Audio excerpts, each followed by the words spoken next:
আসসালামু আলাইকুম এভরিওয়ান, কেমন আছেন সবাই? সকালই শুরু হয়ে গিয়েছে নাস্তার আইটেম দিয়ে। এই তো আমি নাস্তার জন্য রেডি করে নিয়েছি। এখানে আলু, গাজর আর হচ্ছে যে কিছু শিম ছিল, ওইগুলো দিয়ে ভাজি করে নিয়েছি আমার নিত্যদিনের যে রুটিন থাকে সেই রুটিনের মধ্যেই।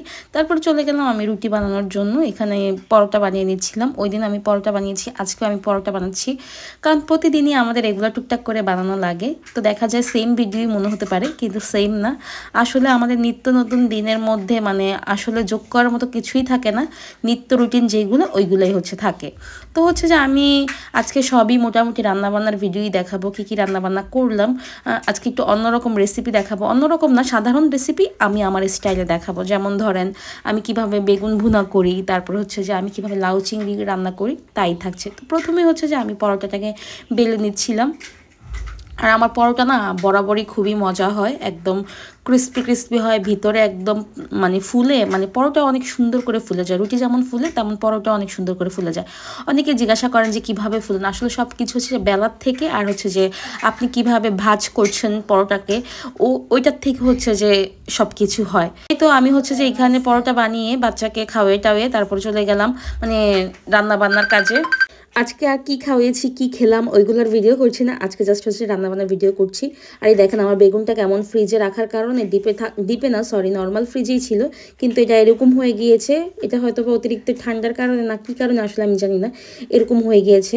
কেউ যদি কারণটা জানান অবশ্যই কমেন্ট করে জানাবেন যে কী কারণে এরকম হয়। 2 দিন আগেই মাত্র বেগুনগুলো এনেছি, একটা বেগুন তো আমার ফেলে দিতে হয়েছে, কারণ এরকম দেখলে আসলে খেতে ইচ্ছে করে না। তো একটা বেগুন ফেলে দিয়েছি, আর বাকিটা দিয়ে যে আমি আজকে বেগুন ভুনা করব, একটু অন্যরকম স্টাইলে, সবাই যেভাবে করে ওই স্টাইলে না। আর এখানে আমি অন্য কাটাকাটিগুলো করে নিচ্ছি। আজকে যে আমি বাঁধাকপি ভাজি করব। আসলে আমার বাসায় বাঁধাকপি কেউই খেতে চায় না, আমারও তেমন ভালো লাগে না। আমি জাস্ট যে পাস্তা, নুডলস এগুলোর ক্ষেত্রে যে বাঁধাকপি ইউজ করি।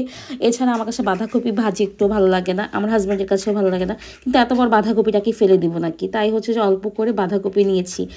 কিন্তু আনফর্চুনেটলি আজকেও আমার বাঁধাকপি ভাজি করা হয়নি। কেন করা হয়নি সেটা আপনাকে জানাচ্ছি, লাস্টের দিকে আমি বলছি।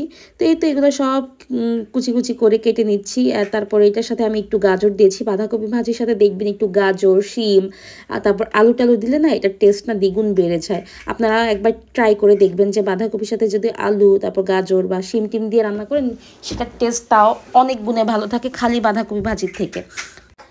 এটা আমি এখানে গাজরটাও ভালো মতো কুচিয়ে নিচ্ছিলাম, একদম কুচি কুচি করার ট্রাই করছিলাম। আর এখানে আমি যে পেঁয়াজ কুচি করে নিচ্ছি। আসলে কি ধরেন কাজটা গুছিয়ে করলে না মোটামুটি অনেকটা তাড়াতাড়ি করে নেওয়া যায়। আর ওই দিন যে আমার বাসায় গ্যাস ছিল না, তো আমি যে সব কিছু কেটে কুটে রাখছি, যখন কিনা গ্যাস আসবে তখন যে আমি রান্না বসিয়ে দিব। এর মধ্যে যে আমি একজনকে দাওয়াত করেছিলাম বাসার মধ্যে, তো তাকে যেহেতু দাওয়াত করেই ফেলেছি, তখন বলছিলাম যে এত কিছু শুধু শুধু রান্না করছি কেন, দাওয়াত করছি বলতে সন্ধ্যার নাস্তা খাওয়ার জন্য আর কি দাওয়াত করেছিলাম। তো এই তো আমি যে এখানে কিছু শিম নিয়ে নিচ্ছিলাম। এখানে আমি ওই সকালে যে ভাজিটা করেছি ওইটা শেষ হয়ে গিয়েছিল, তো এখন এক্সট্রা করে আবার নতুন করে যে ভাজি করা লাগছে, কারণ আমার বাচ্চা কি দিয়ে খাওয়া দাওয়া করবে, তারও তো একটা খাওয়া দাওয়ার ব্যাপার স্যাপার আছে। তো তার জন্য যে সে তো আলু ভাজি ছাড়া কিছু খায় না, তো ট্রাই করছি যে একটু শিম, গাজর টাজর দিয়ে আলুটাকে বেশি দিয়ে ভাজি করার জন্য, অন্তত কোনো রকম সবজি তো তার ভিতরে যাবে। আসলে আমি বারবার বলছি আপনাদেরকে, কেউ যদি জেনে থাকেন বাচ্চাদের রুচি কীভাবে বাড়াবো, বাচ্চাদেরকে খাবার কীভাবে শেখাবো, একটু আমাকে কাইন্ডলি একটু কমেন্ট করে জানাবেন, আমি ওই পন্থাগুলো অবলম্বন করব। আমি খুবই ডেসপারেট হয়ে আছি বাচ্চাকে খাবার দাবারের ব্যাপারে। আমি কবে যে ওকে খাওয়াবো, খালি এই চিন্তাগুলো। বাবা মার তো একটাই চিন্তা থাকে, বা প্রত্যেকটা মায়ের এই চিন্তাই থাকে যে বাচ্চাদেরকে কিভাবে খাওয়াবে, কোন ওয়েতে খাওয়ালে বাচ্চারা খেতে পারবে, বা যে বাচ্চারা খাওয়া দাওয়া করে না তারা কিভাবে খাবে। তো একটু কেউ যদি জেনে থাকেন অবশ্যই অবশ্যই অবশ্যই আমাকে কমেন্ট করে জানাবেন। এই তো এখানে আমি ভাজিও কেটে, আর দেখেন কত বড় একটা টমেটো, একটা টমেটোই প্রায় 250 গ্রামের মতো। এই টমেটোগুলো অনেকদিন আগে এনেছিলাম, রান্নাবান্না বাসা তেমন হয় না দেখে সবগুলো জিনিসই কেমন হয়ে যাচ্ছে। তো আমি টমেটোটা কেটে দিয়েছি। একটা টমেটো দিয়ে কিন্তু আমার 3টা তরকারি অ্যাভারেজ একদম কভার হয়ে গিয়েছে। চিন্তা করেন একটা টমেটো কতটা বড় হলে যে 3টা তরকারি আমার কভার হয়ে যায়। আর এই তো আমি এখানে সব কিছু ধুয়ে নিচ্ছিলাম, খুব ভালোভাবে চেষ্টা করছিলাম ধোয়াধুয়িগুলো করার জন্য, কারণ এগুলোর মধ্যে না অনেক পোকা থাকে। মাঝে মধ্যে দেখা যায় ফুলকপির ভিতরেও, বাঁধাকপির মধ্যেও পোকা থাকে, আবার দেখা যায় বেগুনের মধ্যেও পোকা থাকে। এগুলো চেক করে করে যে ধোয়া লাগে। তো আমি এগুলো একটু ভালো মতো ধুয়ে পরিষ্কার করে নিচ্ছিলাম। এখানে আমি যে লাউগুলোও ধুয়ে নিচ্ছিলাম, একটা কড়াইয়ের মধ্যে ঢেলে নিচ্ছিলাম। আর আমার সবচেয়ে পছন্দের কাজ বলতে পারেন রান্নাবান্নার মধ্যে এই কাজগুলো, যে ধোয়াধাই করা, মানে ধোয়াধাই বলতে কি সবজি ধুয়ে নেওয়া, তারপর সবজি কাটা, রান্নার কাজই আমার খুব পছন্দ। সব সময় না, রেগুলার কাজ আমার ভালো লাগে না, একঘেয়েমি লাগে। রেগুলার কোনো কাজই ভালো লাগে না, সব কিছুই একঘেয়েমি লাগে। তারপরেও তো হচ্ছে যে নিজেদের রান্নাবান্না করতে হয়, চলার জন্য রান্নাবান্না করতে হয়, পেটে দেওয়ার জন্য রান্নাবান্না করতে হয়, না করে তো উপায় নেই। বাচ্চা থাকলে বাচ্চার জন্য রান্নাবান্না করতে হয়, কিন্তু মাঝে মধ্যে এমন হয় যে রান্নাবান্না মোটেও করতে ইচ্ছে করে না, একটুও করতে ইচ্ছে করে না। আর এই তো এখানে হচ্ছে যে যেই তরকারির যে ময়লাগুলো ছিল, মানে যেই ছোলকা বলে, আমি ছোলকা বলি, ছোলকাগুলো ছিল, শুদ্ধ ভাষা আসলে আমি জানি না। তো ওইগুলো হচ্ছে যে আমি নিয়ে নিচ্ছিলাম। আর এই তো দেখেন আমার সব কিছু কিন্তু রেডি অলরেডি। এখন একটা পর একটা বসিয়ে দিব, গিয়ে দেখি আমার গ্যাস নেই। তো গ্যাস নেই যেহেতু, এখন হচ্ছে যে এগুলো রেখে গিয়ে আমি অন্যান্য কাজে চলে গেলাম, যে শুধু শুধু বসে থেকে তো লাভ নেই, একটা না একটা কাজ তো করতেই হবে। আর এই তো ওয়াশিং মেশিনে রাতে কাপড় দিলাম, সেই কাপড়গুলো উঠিয়ে নিলাম, উঠিয়ে নিয়ে হচ্ছে যে এখন আমি বারান্দায় চলে গিয়েছি এগুলো মেলার জন্য। বারান্দায় দেখেন এক গাদা শুকনা কাপড়, সেই শুকনা কাপড়গুলো এনেছি। এগুলো কিন্তু গত রাত্রের দেওয়া, আজকে শুকিয়েছে।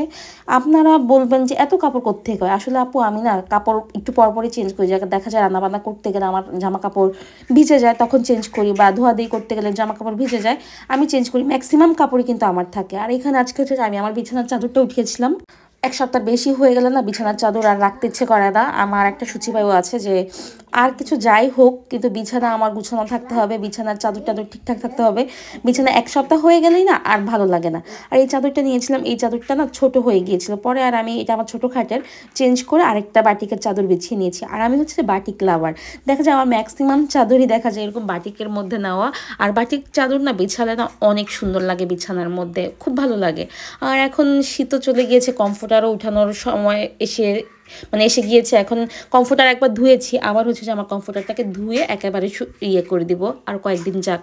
আর এখানে আমি বালিশের কভারগুলো লাগিয়ে নিচ্ছিলাম, লাগিয়ে একদম বিছানা ফিটফাট করে তারপরে আবার চলে গেলাম রান্নাঘরে গিয়ে দেখি গ্যাস চলে এসেছে। রান্নাঘরে গিয়ে এই তো আমি প্রথমেই বাচ্চার ভাজিটা বসিয়ে দিয়ে তারপর চলে গেলাম নাস্তার আইটেমে, যেহেতু মেহমান আসবে। আর এই নাস্তার আইটেমটা যদি আপনারা কেউ দেখতে চান, কারো কাছে যদি দেখে ভালো লেগে থাকে, অবশ্যই এটার রেসিপি আমি আমার ফেসবুক পেজে দিয়ে দিব। আমার ফেসবুক নাম হচ্ছে যে প্রমাস ব্লগ, আপনারা গিয়ে ভিজিট করতে পারেন, গিয়ে দেখে আসতে পারেন এই সুস্বাদু নাস্তার আইটেমটা। এটা এত বেশি মজা, আপনারা না দেখলে আসলে মিস করবেন। আর এখন চলে আসলাম আমি মেইন রেসিপিতে, যেটা কিনা আপনাদের কাছে দেখাবো বললাম, যে বেগুন দিয়ে কিভাবে আমি টমেটো দিয়ে রান্না করি একটু অন্য স্টাইলে। প্রথমেই হচ্ছে যে আমি বেগুনগুলোকে সবগুলো ভেজে নিলাম, একটু কড়া কড়া করে হালকা তেলের মধ্যে ভেজে নিয়েছি, কারণ এটাকে যেহেতু আমি আবার হচ্ছে রান্না করব, তার জন্য হচ্ছে যে হালকা তেলের মধ্যে আমি ভেজে নিয়েছি। আর দুইটা বেগুন ছিল, ওই দুইটা বেগুন হচ্ছে যে আমি দিয়ে নিয়েছি। এই তো এগুলোকে একটু ভালো মতো লাল লাল করে ভেজে নিব।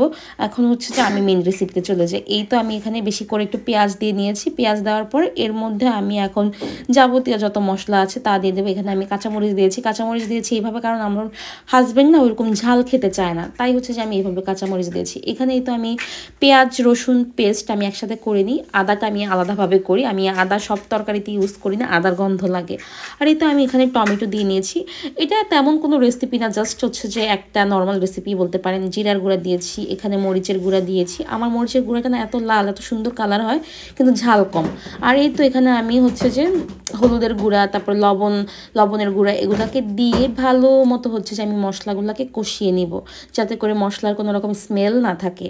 আর এটা খেতে না অনেক মজা হয়, আপনারা একবার হলে এইভাবে ট্রাই করে দেখবেন। আর এই তো এখানে আমার মশলাগুলো কষানোর জন্য আমি পানি দিয়ে নিচ্ছি, ভালো মতো কষিয়ে হচ্ছে যে এর মধ্যে আমি বেগুনগুলা দিয়ে দিব।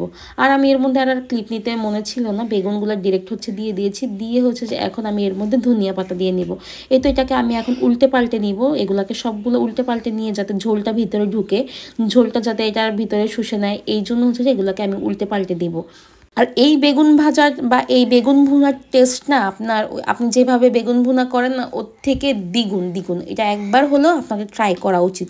এই তো আমার বেগুন ভুনা অলরেডি শেষ। আর দেখেন এটার কালারটা কত সুন্দর আসছে না, এটা খেতেও কিন্তু অনেক মজা। উপরে যখন তেলটা আমার ভেসে আসবে তখন হচ্ছে যে আমি এটাকে উঠিয়ে নেব। এখন চলে যাব আমি আমার হচ্ছে যে আমি কীভাবে লাউ চিংড়ি রান্না করি সেই রেসিপিতে। প্রথমে একটু পানি দিব, পানির মধ্যে আমি চিংড়িগুলোকে দিয়ে নিব, 2-3টা কাঁচামরিচ দিয়ে। লাউতে কিন্তু এমনিতে বেশি মশলা দেওয়া যায় না, সেক্ষেত্রে কিন্তু খাওয়া যায় না। এখানে আমি একদম হালকা পরিমাণে হচ্ছে যে আমি হলুদ দিয়েছি। আর এখানে আমার লবণ শেষ হয়ে গিয়েছিল, কিছুটা লবণ দিয়েছি। আর এখানে রসুন আর পেঁয়াজের পেস্ট দিয়েছি, দিয়ে এগুলোকে আমি একটু কষিয়ে নিব। কষিয়ে নেওয়ার পর এর মধ্যে আমি একটু হালকা জিরা গুঁড়া দিয়ে নিব, জিরা গুঁড়া জাস্ট হচ্ছে স্মেল দেওয়ার জন্য। তারপর হচ্ছে যে আমি এর মধ্যে আমি এখন যে লাউগুলো কেটে নিয়েছি, আর আমি কিন্তু লাউটা একটু চিকন চিকন করে কেটে নিয়েছি, আর লাউটা কিন্তু খুবই কচি ছিল। আমি 2-3 দিন পর রান্না করাতে ভিতরে বিচিগুলো শক্ত হয়ে গেছে। আমি দেখেন এখানে এক্সট্রা একটু পানিও আমি ইউজ করিনি, একদম গলে কিন্তু মোমের মতো হয়ে গিয়েছে। এখন এর মধ্যে আমি বাঘায় দিয়ে দেবো। এখানে আমি পেঁয়াজ আর হচ্ছে রসুন কুচি নিয়ে এগুলাকে ভালো মতো হচ্ছে লাল করে ভেজে নিব। ভেজে হচ্ছে যে আমি এটাকে লাউয়ের মধ্যে দিয়ে দিব, আর অল্প পরিমাণে ধনিয়া পাতা দিয়ে তারপর এটাকে আমি উঠিয়ে নেব। এই দেখেন আমার লাউয়ের কালারটা একদম সবুজ সবুজ না?